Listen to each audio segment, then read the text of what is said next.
Aleluia. Quero que você abra a sua Bíblia, Mateus, capítulo 27, os versículos 45 ao 54. Diz assim a palavra de Deus: E desde a hora sexta houve trevas sobre toda a terra até a hora nona. E perto da hora nona exclamou Jesus em alta voz, dizendo: Eli, Eli, lama sabachthani. Isto é, Deus meu, por que me desamparaste?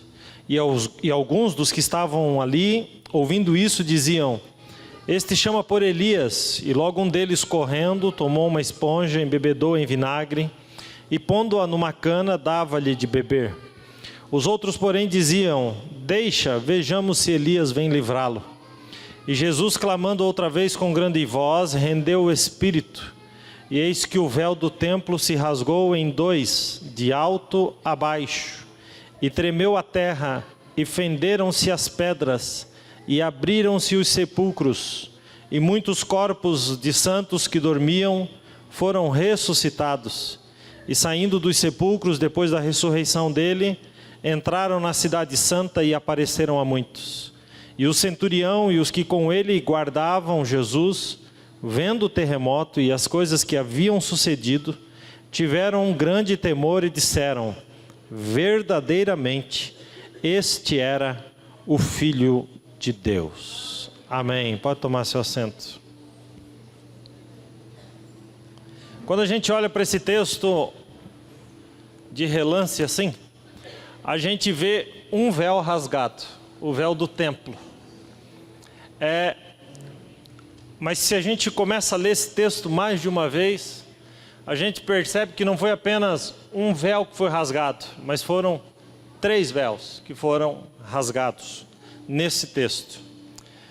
O texto começa com um dos momentos de maior, o momento de maior agonia de Jesus, porque trata-se da separação de Deus do seu Filho amado Jesus.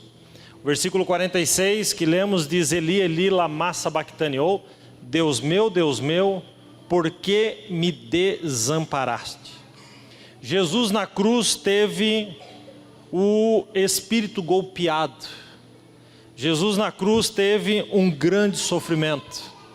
Mas o grande sofrimento de Jesus não foi físico.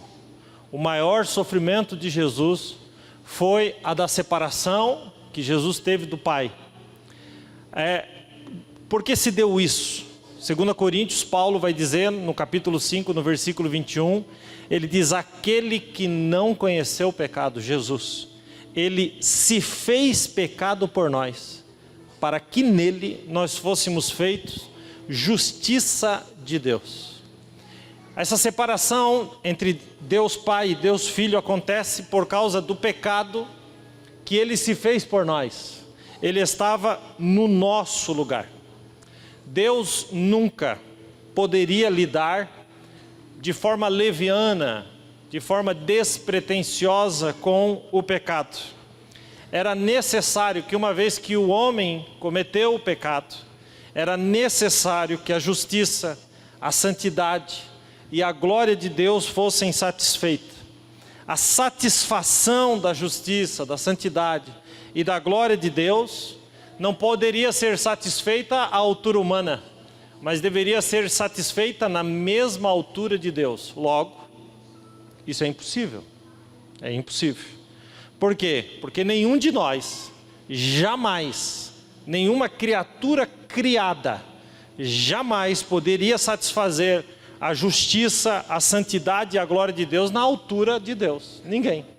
Então, a gente entende que o único capaz de satisfazer a santidade, a justiça e a glória de Deus é o próprio Deus. O próprio Deus. Porque nenhuma criatura criada, seja anjo, seja seres humanos, seja o que for, é capaz de satisfazer a santidade, a justiça e a glória de Deus, a não ser o próprio Deus. Então, num conselho eterno da Trindade, antes que a terra fosse criada, antes que os anjos fossem criados, antes que os seres humanos fossem criados, antes que o universo fosse criado, antes de qualquer coisa, O Filho de Deus, portanto, Deus, aquele que é o próprio resplendor da glória do Pai, já se apresenta ao Pai como o Cordeiro, à altura do Pai, que satisfaria sua glória, sua majestade, sua justiça. Ele se apresenta para morrer por mim e por você. Apocalipse 13:8 diz: o Cordeiro que foi morto antes da fundação do mundo. Já havia o conselho predeterminado de Deus. E eu acho tão maravilhoso que Ele não apenas pensou em nós antes da terra ser fundada para morrer por nós, como Ele também pensou na nossa herança para aqueles que crescem no Seu nome. E Ele é tão maravilhoso que Mateus 25, versículo 34, diz que naquele grandioso dia da volta de Jesus, Ele vai dizer: vinde benditos de meu Pai, possuí por herança o reino que vos está preparado antes da fundação do mundo. Antes da terra ser fundada, Ele já pensava em você. Antes da terra ser fundada, Ele já tinha uma herança para você. Então não pare na frente do espelho dizendo: quem sou eu, ó céus, ó vida, a minha vida não vale nada. Vale tanto que antes da terra ser fundada, Deus já pensava em você, Deus já amava você, Deus já havia separado uma herança para você, e Ele já havia determinado que morreria por você. Então você é muito importante para o Senhor. Louvado seja Deus. Então, no brado do Senhor, que foi preferido na cruz do Calvário, quando Ele diz: Deus meu, por que me desamparaste? Nós temos a plena certeza de que Deus foi separado de Deus. Pastor, não entendi, repete, vou repetir. Deus foi separado de Deus. Mas que mistério é esse? Tem coisa, meus amados irmãos, Deuteronômio 29 diz: as coisas reveladas pertencem a nós, mas as ocultas pertencem a Deus. Isso é um mistério como o mistério da Trindade, o Deus homem separado de Deus. Por quê? Porque aquele que não conheceu o pecado se fez pecado por nós, para que nele fôssemos feitos justiça de Deus. Você não está entendendo o quanto Ele te ama. Você não está entendendo o quanto você é importante para Jesus. Quando Jesus morre, a Bíblia diz aí no versículo 50, que quando Ele clama em alta voz e entrega o Espírito, a Bíblia diz então que o véu do templo se rasgou de alto a baixo. Não pense no véu como nesse véu que põe na frente do rosto. Não. Flávio Joséfo diz que esse véu era tão espesso, tão grosso e tão forte, que se colocassem duas juntas de boi para caminhar em lados opostos, e colocasse o véu, duas juntas de boi para a direita e duas juntas de boi para a esquerda, não seriam suficientes para romper esse véu. Porém, quando Jesus morreu, o véu foi rompido de cima para baixo. Por que, pastor, de cima para baixo e não de baixo para cima? Porque a salvação, ela vem de cima para baixo e não de baixo para cima. Não há nada que você faça para merecer a salvação que vai te fazer merecedor. Você não merece. Ele morreu mesmo sem você merecer. Hebreus capítulo 5, versículo 8 diz: porque Deus prova o seu amor para conosco nisso, em que Cristo morreu por nós, sendo nós ainda pecadores. A salvação não é irmos gradualmente a Deus até a gente ser aceito. Não, não, não. A salvação não é daqui para lá. A salvação é de lá para cá. Sempre será de Deus para os homens. O que, pastor, significa ou o que nos garante o rompimento do véu? Simplesmente, ao romper o véu, antes de mais nada, O que significava isso era que a face do Pai, a comunhão com o Pai, estava sendo recuperada. Jesus veio para abrir o céu para nós e recuperar a comunhão de Deus conosco. Quando ele foi batizado no Rio Jordão, o que acontece? Os céus se abrem, o Espírito desce e o Pai diz: este é o meu Filho amado em quem me comprazo. Então, nós perdemos com o pecado de Adão a comunhão, a face do Pai, a gloriosa face do Pai. Mas na morte de Jesus, a primeira coisa que acontece é o véu ser rasgado, rompido de cima para baixo, e nos deu a garantia de termos novamente a presença do Pai, a comunhão com o Pai, a presença da face do Pai todo glorioso. De que forma, pastor? Hebreus 10, 20 diz: por um novo e vivo caminho que ele abriu por meio do véu. Agora nós não apenas temos acesso ao Pai, mas nós temos, além do acesso, a garantia de permanecermos na presença do Pai. Então ele não só abriu o véu, rasgou o véu para que tivéssemos acesso ao Pai, mas também que tivéssemos a permanência na presença do Pai. Eu repito isso toda a ceia, porque ceia, no meu ponto de vista, quando Paulo escreveu em 1 Coríntios 11, ele diz que nós deveríamos sempre fazer isso Então toda a Santa Ceia a gente tem que falar só de uma coisa: de Jesus, da cruz, da sua morte, da sua ressurreição, que ele venceu o pecado. É para isso que a gente está aqui. Não tem outro motivo para estarmos aqui. É nos lembrarmos da morte.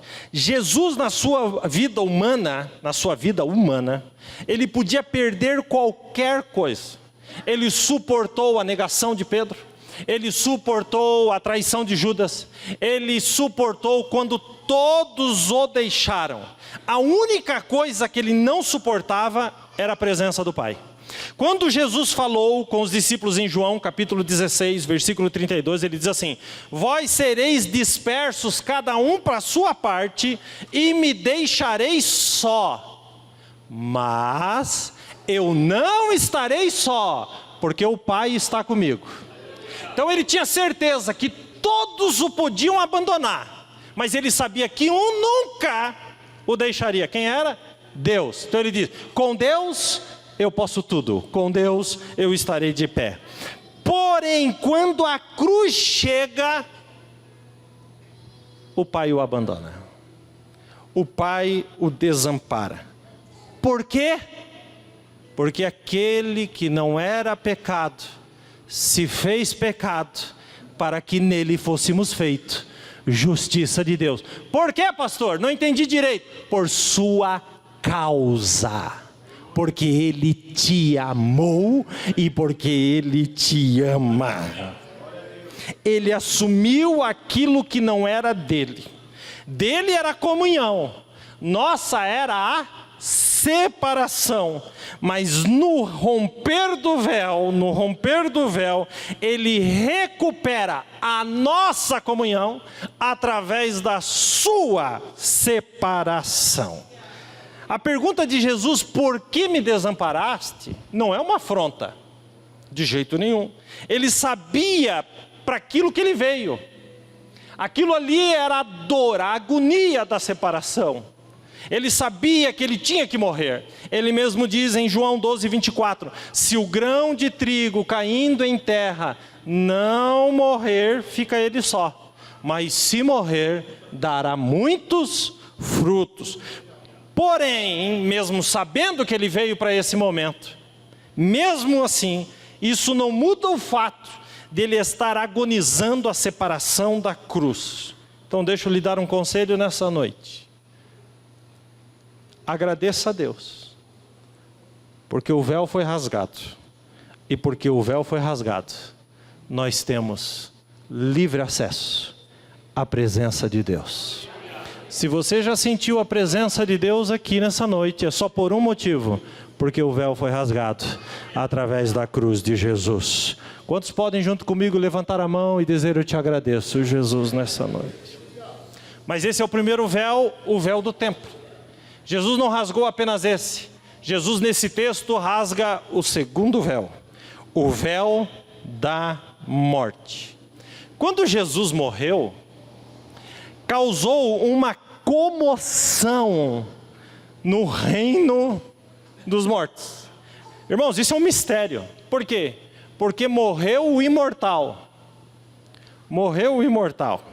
Atos 3,15 diz assim: vocês mataram o príncipe da vida. Mas eu gosto mais da tradução da NVI que diz: vocês mataram o autor da vida. Como pode aquele que tem a autoria da vida morrer? Isso causa, a morte de Jesus causa uma comoção no mundo espiritual.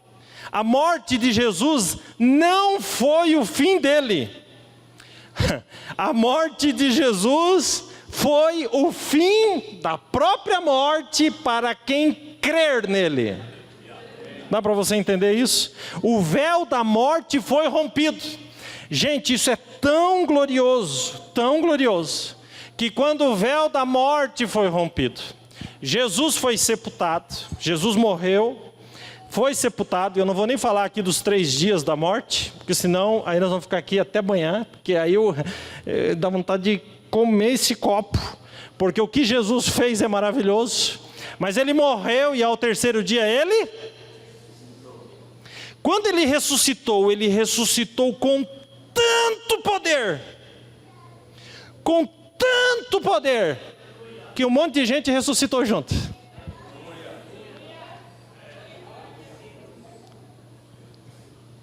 Que Jesus maravilhoso. Quando ele ressuscitou, mas foi com tanto poder, que um monte de gente ressuscitou junto. Diz assim: e abriram-se os sepulcros, e muitos corpos dos santos que dormiam foram ressuscitados, plural, e saindo dos sepulcros, depois da ressurreição dele, singular. Quando ele ressuscitou, ele trouxe tanta vida e tanto poder, que os corpos ressuscitaram. Mas tem um detalhe no texto: os corpos dos santos. Então quando o céu abrir em cima de nós, e ele aparecer nas nuvens, tenha certeza absoluta, todos os santos ressuscitarão para se encontrar com ele. E não vai ser para entrar na Jerusalém terrena não, mas será para entrar na Jerusalém celestial. Oh, aleluia! Oh, aleluia! Irmãos, pelo fato do véu do templo ter sido rasgado e alcançarmos a presença de Deus e a face do Pai, isso é maravilhoso. Por quê? Porque nós temos essa comunhão e a face do Pai aqui na terra. Não é maravilhoso? Mas se parasse aí, quando a gente morresse, acabava. Mas Jesus rasgou o segundo véu para dizer: depois que vocês morrerem, vocês ressuscitarão novamente. Por quê? Porque o véu da morte foi rasgado. Aí Paulo, escrevendo em 1 Coríntios 15:54, ele diz: e quando isto, que é esse corpo, que é corruptível, se revestir de incorruptibilidade, e isso que é mortal, se revestir de imortalidade, então cumprir-se-á o que está escrito: tragada foi a morte na vitória. Aleluia. Você tem que dar um glória a Deus. Mais um, vamos lá juntos. Glória a Deus por isso. E o que vai acontecer, pastor? Paulo vai escrevendo, e aí ele termina esta parte. João entra em 1 João 3,2, ele diz assim: mas sabemos que quando ele se manifestar na glória, seremos semelhantes a ele. Por quê? Porque assim como ele é, o veremos. o veremos. A morte para os santos é uma realidade de avanço e não de retrocesso, porque o véu foi rasgado e a morte não é morte. Jesus entrou dentro da morte e matou a morte e ressuscitou para a vida eterna.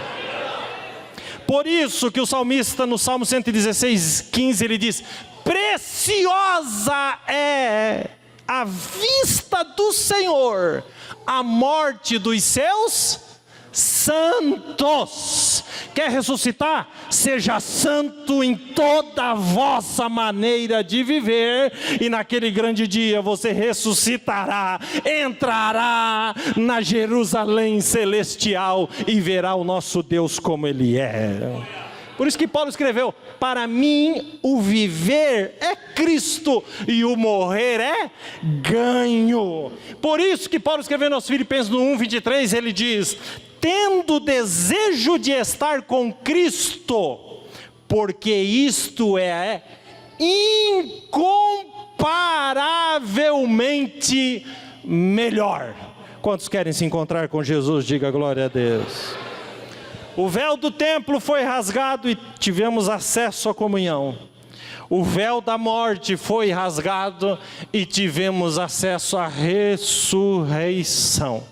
Mas não tem como ter acesso à presença de Deus e nem ter acesso à vida eterna se o terceiro véu não tivesse sido rasgado. Qual é o terceiro? O véu da incredulidade. De nada adianta isso que eu estou pregando se você não crê.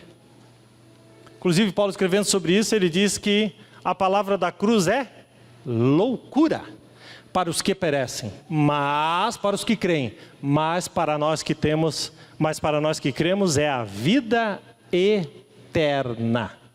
Então eu posso pregar aqui a noite toda. Se você não crê, isso não vai mudar nada na sua vida. Na minha muda, você pode ter certeza. Por quê? Porque eu creio em cada vírgula do que eu estou falando aqui nessa noite. Eu creio com todas as forças do meu coração, eu creio com toda a minha alma nisso que eu estou pregando. Por isso que esta palavra é vida eterna para mim. Mas se o véu da incredulidade não for rasgado, que jeito tem? Então, o centurião que estava aos pés da cruz, que era o responsável para garantir a morte do condenado, ele fez todo o procedimento. No caminho havia cruzes, a via dolorosa, o caminho que Jesus fez com a cruz, ele permitiu que as mulheres oferecessem o vinho com mirra, ou o vinho com fel. Era uma bebida de vinho misturado com mirra ou com fel. Qual dos dois está certo? Os dois, Mateus fala fel, Marcos fala mirra, que transformava o vinho numa espécie de anestésico. Então a pessoa tomava, recebia, era um golpe de misericórdia, a pessoa recebia aquilo, se anestesiava para acabar de morrer na cruz. Quando trouxeram perto de Jesus, Jesus olhou e disse: não. Que cálice é esse? Não, esse é um cálice de vinho com mirra. É um anestésico. Jesus olhou e disse assim: não quero. Mas por que tu não quer? Porque esse cálice é de homens. Eu vim aqui para beber o cálice do meu Pai. Quando Pedro sacou a espada e partiu, arrancou a orelha de Malco, lá no jardim do Getsemane, Jesus cura o Malco, vira para Pedro e diz assim: não beberia eu o cálice que Deus me deu? Então eu não aceito cálice humano, eu vou beber o cálice que o Pai me deu, 100%, sem deixar cair uma gota no chão. Por quê? Porque Ele estava pensando em você. Meu Deus do céu. Ele tinha dito isso: não vou beber. Por que que ele não quis beber? Porque se ele tivesse bebido, gente, ele não teria ficado lúcido. E se ele não tivesse ficado lúcido, o véu da incredulidade não teria sido rasgado.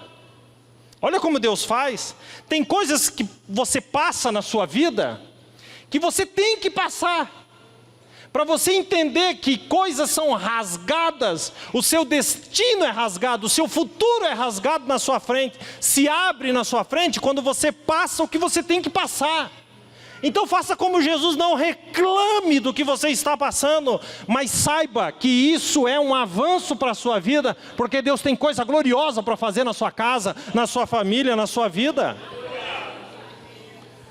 Ele estava lá e os condenados, num ambiente de crucificação, proferiam blasfêmias, proferiam insultos, proferiam maldições, e o centurião estava achando tudo normal, embaixo da cruz, apenas garantindo que Jesus de fato morresse. Mas de repente o centurião ouviu ele falar alguma coisa, e estranhou. O centurião ouviu ele falar: Pai, perdoa-lhes, porque não sabem o que fazem. O centurião, eu imagino que o centurião olhou para Jesus na cruz e disse: mas como é que é? Não vai blasfemar? Não vai reclamar? Não vai amaldiçoar? E chamou a atenção do centurião. E Jesus olha e diz: mulher, eis aí o teu filho. As palavras proferidas por Cristo na cruz. Filho, eis aí a tua mãe. O centurião fica olhando, palavras de preocupação com aqueles que estavam ficando. E aquilo começa a dar um nó na cabeça do centurião. De repente o centurião olha e ele diz: hoje mesmo tu estarás comigo no paraíso. Aquilo vai dando um negócio no centurião. O centurião olha para ele e ele diz: meu Deus. Ele não está falando com a multidão, ele está falando: Deus meu, eu aceito, suporto qualquer coisa, menos me afastar de ti. Não me desampara nesta hora. Ele ouve Jesus dizer: eu tenho sede. Ele ouve Jesus dizer que tem sede, para que você tivesse a sua sede saciada nesta noite. Ele ouve Jesus dizer: está consumado. Ele ouve Jesus dizer: Pai, nas tuas mãos eu entrego o meu espírito. Nunca o centurião tinha visto uma coisa desta. E quando Jesus dá o brado e entrega o espírito, o terceiro véu é rasgado, o véu da incredulidade. O centurião olhou para ele e diz: eu creio, verdadeiramente este é o Filho de Deus. Eu creio. Você crê? Você realmente crê? Você realmente acredita? Porque eu prego aqui nessa noite orando: Jesus, rasga o véu da incredulidade nessa noite, para que as pessoas vejam o que eu estou vendo, para que as pessoas sintam o que eu estou sentindo.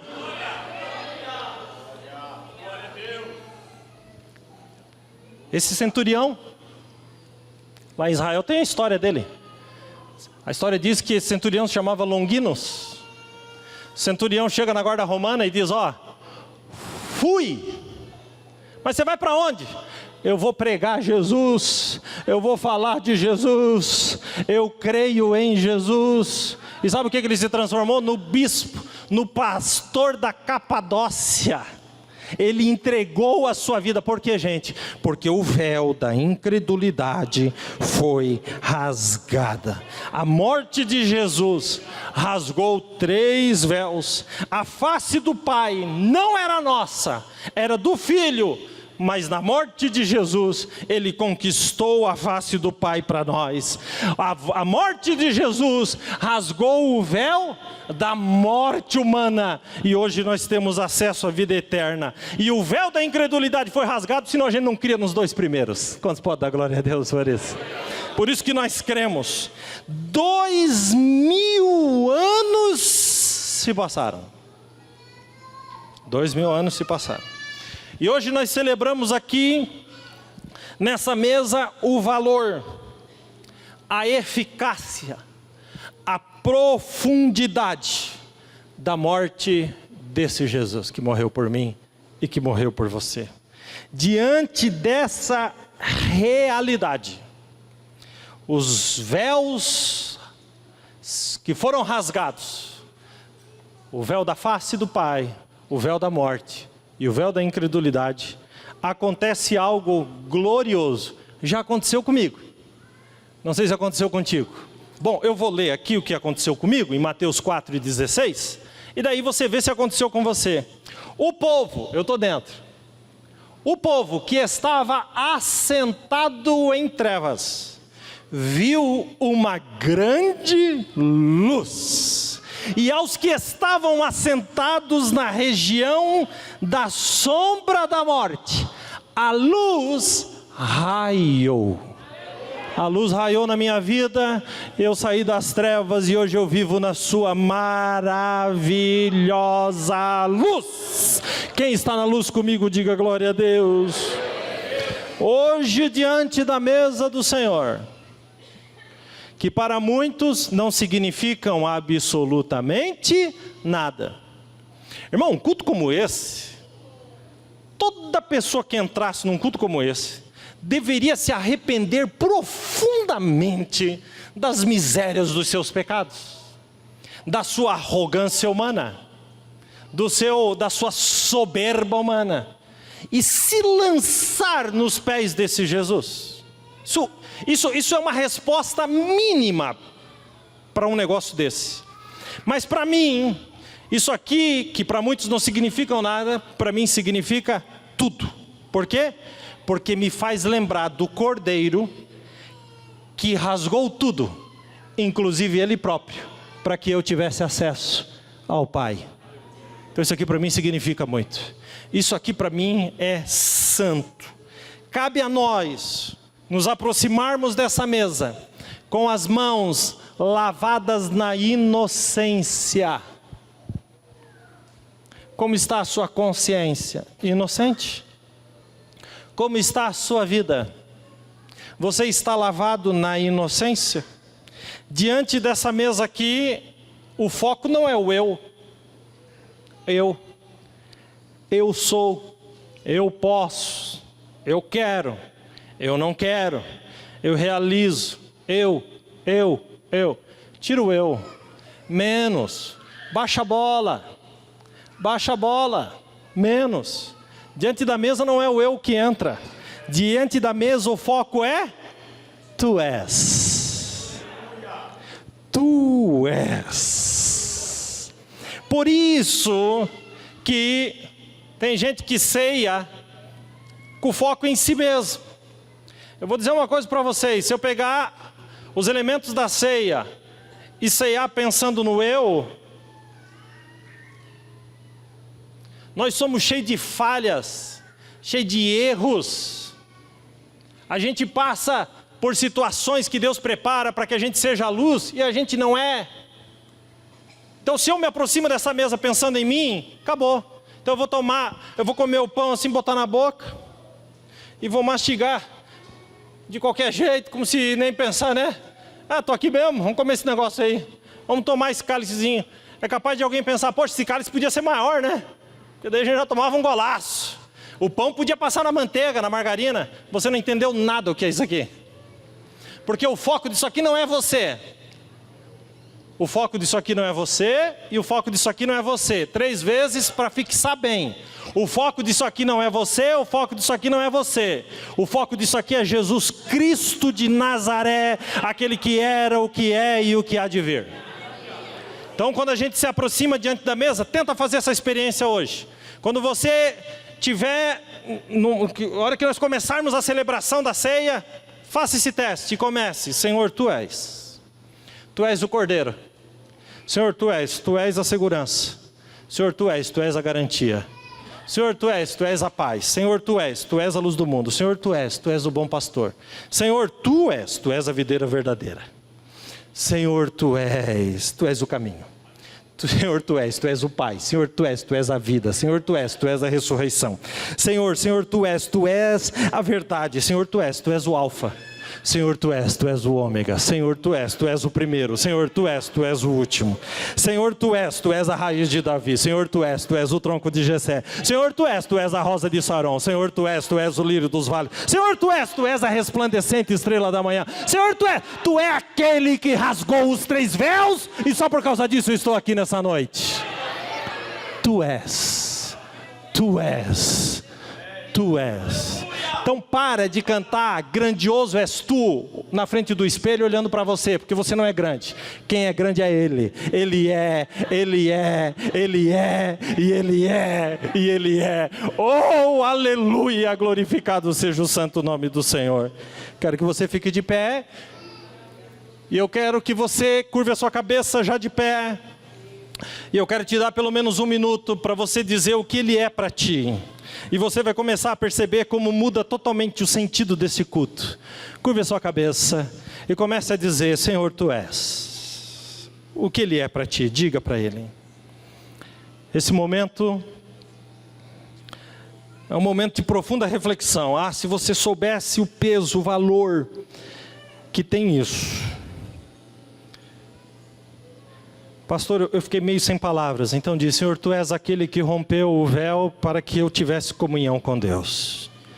Senhor, Tu és aquele que rompeu o véu para vencer a morte. Senhor, Tu és aquele que rompeu o véu, Senhor, para que a incredulidade caísse dos meus olhos, da minha mente, e que eu visse aquilo que Tu és. Senhor, Tu és, Tu sempre será, Tu é maravilhoso. Tu é exaltado, Tu é glorificado. Observe como aqueles que vão participar da Santa Ceia, observe como a sua vontade de participar aumenta. Porque aquele que é o motivo de estarmos aqui, se agrada quando a gente começa a louvá-lo, e a bendizê-lo, e a exaltá-lo. Quando a gente começa a dizer quem Ele é, a gente começa a perceber quem nós somos. E quando a gente começa a perceber quem nós somos, então o arrependimento vem na ponta da língua. E então junto comigo você pode começar a se arrepender. Senhor, nós nos arrependemos, Senhor, dos pecados, das falhas. Nós nos arrependemos, Senhor, dos erros. Senhor, esta igreja se arrepende, Senhor, de muitas vezes te trocar por qualquer coisa. Senhor, esta igreja se arrepende diante da mesa. Por que nos arrependemos? Porque Tu és. Tu és o exaltado, Tu és o adorado, Tu és o engrandecido, Tu és o enaltecido, Tu és aquele que era, Tu és aquele que é, Tu és aquele que há de vir.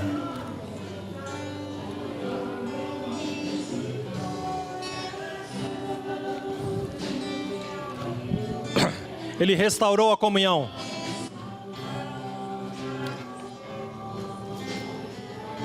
Oh, aleluia. Você pode só por um instante louvar ao Senhor.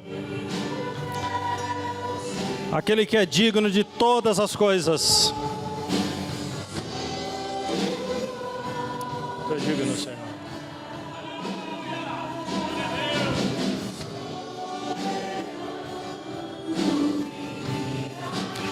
Eu vou sempre te adorar. Eu sempre vou te adorar, Senhor.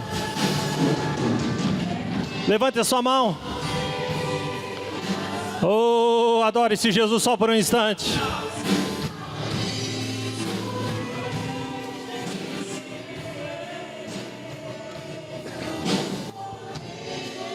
Oh, aleluia. Ele morreu, sim, é verdade.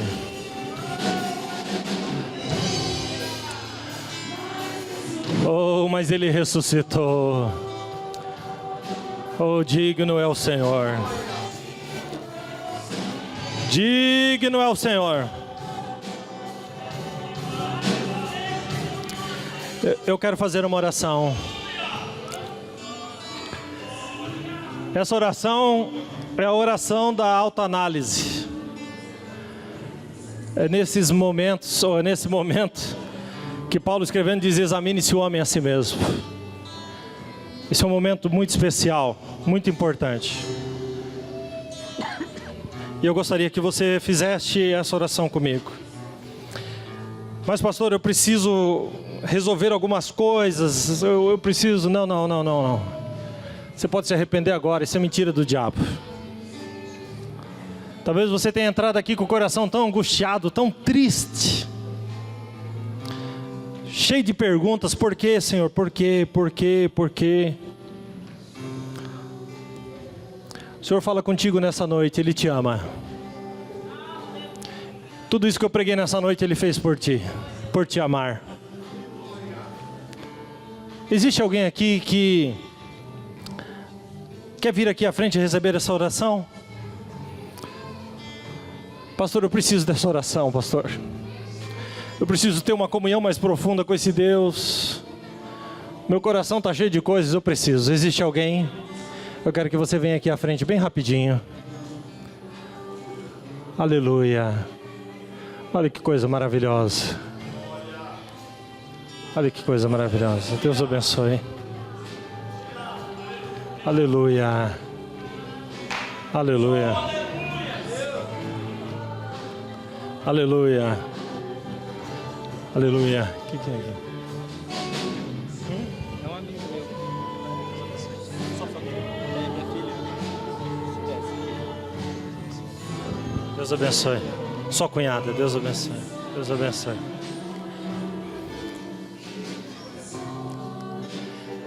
É que passa ano atrás de ano e o poder do sangue continua o mesmo. O poder do sangue de Jesus, ele não diminui, ele aumenta. Ele aumenta até o dia que ele vir nos buscar.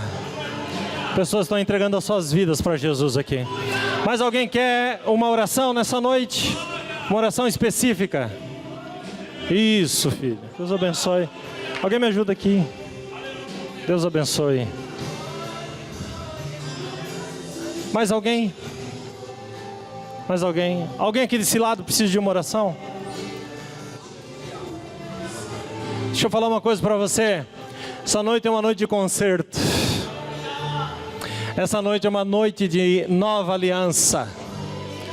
Essa noite é uma noite onde Deus quer ir para dentro da tua casa. Não vai para cá sozinho, não, Ele quer ir contigo. Mais alguém quer receber essa oração? Não? Se quiser, faz um sinalzinho assim para mim, ó. Não? Aqui desse lado. Vamos nos alegrar então? Vamos nos alegrar? Aleluia. Aleluia. Desculpa, eu fico perdendo o fio da meada, porque eu fico vendo o que está acontecendo aqui. E eu tenho vontade de sair correndo, mas tenho medo de cair do púlpito. Então eu fico me segurando aqui. Amém? Curva a sua cabeça. Pense agora única e exclusivamente na sua vida. Faça uma autoanálise. Peça perdão pelas tuas falhas, pelos teus pecados e pelos teus erros. Pai, em nome de Jesus, nós te adoramos, nós te exaltamos e nós te engrandecemos. Tu és, Senhor, o adorado, o exaltado nessa noite. Tu és aquele que morreu.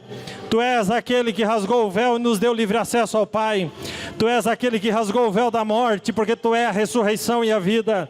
Mas Tu também é aquele que rasgou o véu da incredulidade e continua rasgando ainda hoje. Estão aqui, Senhor, os Teus filhos que vieram à frente. Perdoa-lhes os pecados, escreve o nome no livro da vida.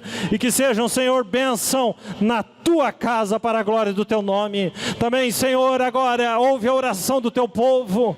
Senhor, perdoa, Senhor, as falhas, os pecados. Nós vamos, Senhor, cear nessa noite e queremos fazer isso com as mãos limpas na inocência. Te louvamos e exaltamos por tudo para a glória de Deus. Amém, amém.